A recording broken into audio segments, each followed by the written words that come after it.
स्वर्गदूत जिब्राइल ने मरियम से कहा, तुम एक बालक को जन्म दोगी। कैसे? मरियम ने पूछा। मेरा तो विवाह नहीं हुआ है।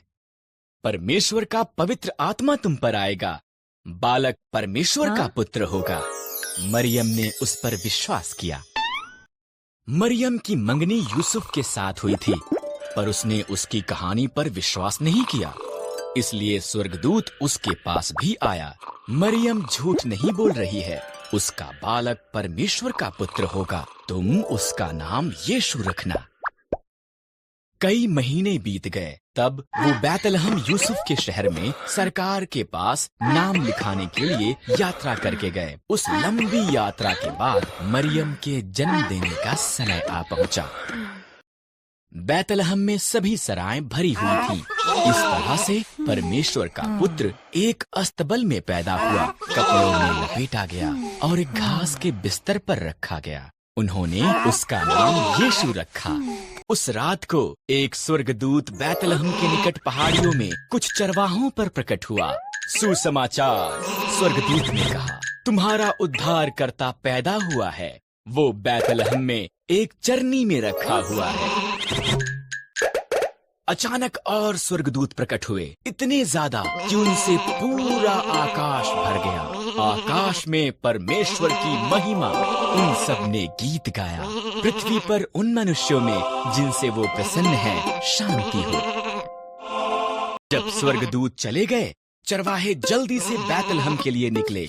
उन्होंने बालक, उनके उद्धारकर्ता को एक घास के बिस्तर पर लेटा देखा। ये ऐसा ही था जैसा कि स्वर्गदूत ने उनसे कहा था। चरवाहों के यीशु को देखने के बाद वो शहर में से होकर गए। वो बहुत उत्साहित थे। उन्होंने जो हुआ था वो सबको बताया और उन्होंने परमेश्वर की उस सब के लिए जो उसने किया था प्रशंसा की।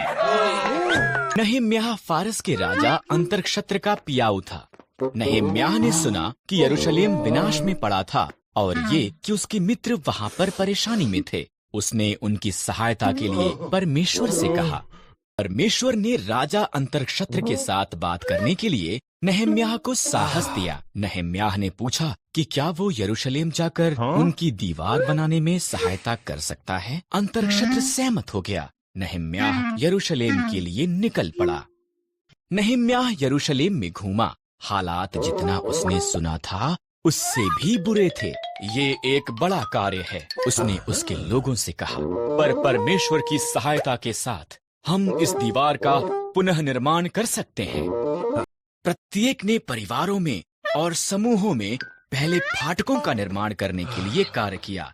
उन्होंने भेड़ों का फाटक, मछली फाटक, तर्राह के फाटक और अन्य फाटकों को ठीक किया। तब उन्होंने दीवारों का पुनः निर्माण करना आरंभ किया। पहले तो उनके दुश्मन हंसे, पर जैसे जैसे दीवार ऊंची होती गई, उन दुश्मनों ने हमले की तैयारी की। इसलिए परमेश्वर के लोगों ने एक हाथ में औजार और दूसरे हाथ में एक तलवार के साथ कार्य किया। केवल 52 दिनों के बाद दीवार पूरी हो गई थी। इजरा याजक ने परमेश्वर के लोगों के लिए व्यवस्था पढ़ी। उन्होंने परमेश्वर के नियमों का पालन करने का वायदा किया और उनकी सुरक्षा करने के लिए उसकी स्तुति की। परमेश्वर के लोगों ने उसकी आज्ञा उल्लंघना की, इसलिए उसने उनके दुश्मनों को उन्हें गुलामी में ले जाने दिया। उन्होंने यरूशलेम का नाश किया और बहुत से यहूदियों को उनके अपने देश बाबुल में ले गए। दानियेल बाबुल में गए यहूदियों में से एक था। उसने परमेश्वर पर भरोसा किया और दिन में 3 बार उसे प्रार्थना की। परमेश्वर ने दानियेल को आशीष दी और वो उस देश में एक शक्तिशाली अगुआ बन गया। कुछ अगुए दानियेल से ईर्ष्या करते थे, इसलिए उन्होंने एक नया कानून बनाया। लोग केवल राजा दारा से प्रार्थना कर सकते थे। जो कोई भी उल्लंघना करता है वो एक शेरों की मांद में डाला जाएगा। दारा सहमत हो गया। दानियेल ने अभी भी परमेश्वर से प्रार्थना की और पकड़ लिया गया। दारा उदास था। वो दानियेल को पसंद करता था। उसने जाना कि उससे चालाकी की गई थी, पर वो कानून को नहीं बदल सकता था। दानियेल को शेरों की मांद में फेंक दिया गया। शेर दहाड़े और दानियेल की तरफ आए। तब एक स्वर्गदूत पहुंचा। परमेश्वर ने उसे भेजा था। स्वर्गदूत ने शेरों का मुंह बंद कर दिया। दानियेल ने बिना किसी नुकसान के वहां पर रात बिताई।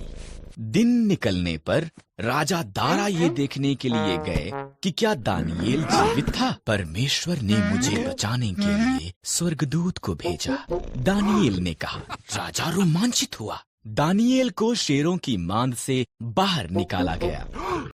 तब राजा दारा ने दानियेल के दुश्मनों को मांद में डाल दिया। शेर उन्हें हड़प कर गए। राजा दारा ने उसके राज्य में दानियेल के शक्तिशाली जीवित परमेश्वर का आदर करने के लिए कहा।